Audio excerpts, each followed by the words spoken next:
Okay, guys, this is the final part of the Idahofour Moscow Murders Ray affidavit, where he's explaining the AT&T timing advance data that is for the cell phone information for bryankohberger's phone and how it was obtained, and that the prosecutors knew all about this and that it was possible to do, and they didn't obtain his records, but they obtained everybody else's. So there are two parts preceding this down below, so make sure you go watch that before you listen to this one. It'll make way more sense. So we were on the section titled Missing AT&T Timing Advance, and we are on number 4.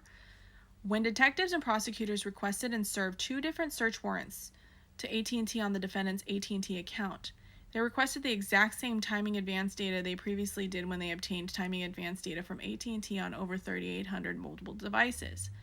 They also maintain the same process in utilizing the FBI to serve the legal demands on AT&T. There is no difference in the verbiage, legal process, or individuals that produce AT&T timing advance data on 3,800 mobile devices, and the request for the defendant's AT&T timing advance data that allegedly yielded nothing. So he's saying there's nothing that yielded from Bryans' data that the prosecution is claiming there is. Now, number 5. Additionally, on December 23, 2022, the FBI sent a communication directly to AT&T specifically detailing their request for the defendant's AT&T timing advance records. There is no reason to believe AT&T would not respond to this request. Number 6. It is my expert opinion AT&T timing advance data did exist for the defendant's AT&T mobile device in 2022. And it was requested from AT&T by the investigators involved in this case. The investigators previously demonstrated their ability to obtain AT&T timing advance data in 2022. Failure to produce the defendant's AT&T timing advance data is either a gross deviation from standard practice or intentionally withheld from release and discovery. That is a huge statement. So I'm going to read that one more time. Failure to produce the defendant's AT&T timing advance data is either a gross deviation from standard practice or intentionally withheld from release and discovery. His conclusion: it is my expert opinion in reviewing all evidence that has been disclosed by the state that A.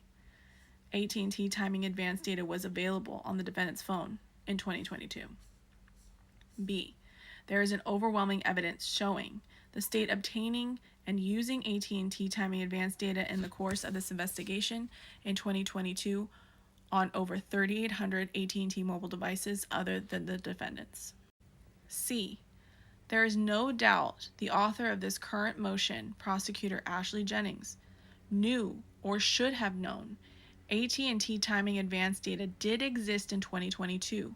She was directly involved in the legal process obtaining it and was aware of work product created from it to further the investigation. The current motion is a deliberate misrepresentation to the court to further conceal false statements used to obtain probable cause against the defendant and conceal exculpatory evidence from discovery. That is a huge statement right there. He's saying that they didn't give information that could have proven Bryans' innocence. That's what exculpatory means, okay?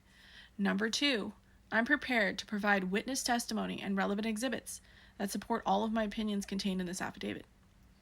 It is my belief this evidence is beyond clear and convincing and will be supported by any competent expert in this field who reviews all of the data. This is not a battle of experts. The evidence supporting the opinions in this affidavit is overwhelming. And finally, number 3. In my nearly 30 years of working with and for prosecutors all over the United States, I have never witnessed such a deliberate attempt. I have never witnessed such a deliberate attempt by prosecutors to mislead the court on evidence in such plain sight.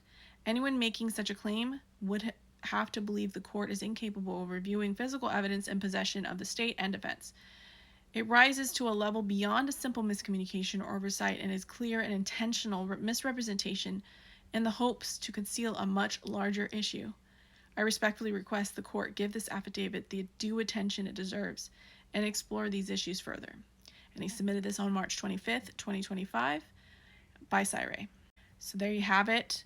2 experts who have contradicted what the prosecution have said, and why, and are prepared to show evidence to provide a backing to what they're saying. So I hope you guys like that. I wanted to bring that to you as soon as possible.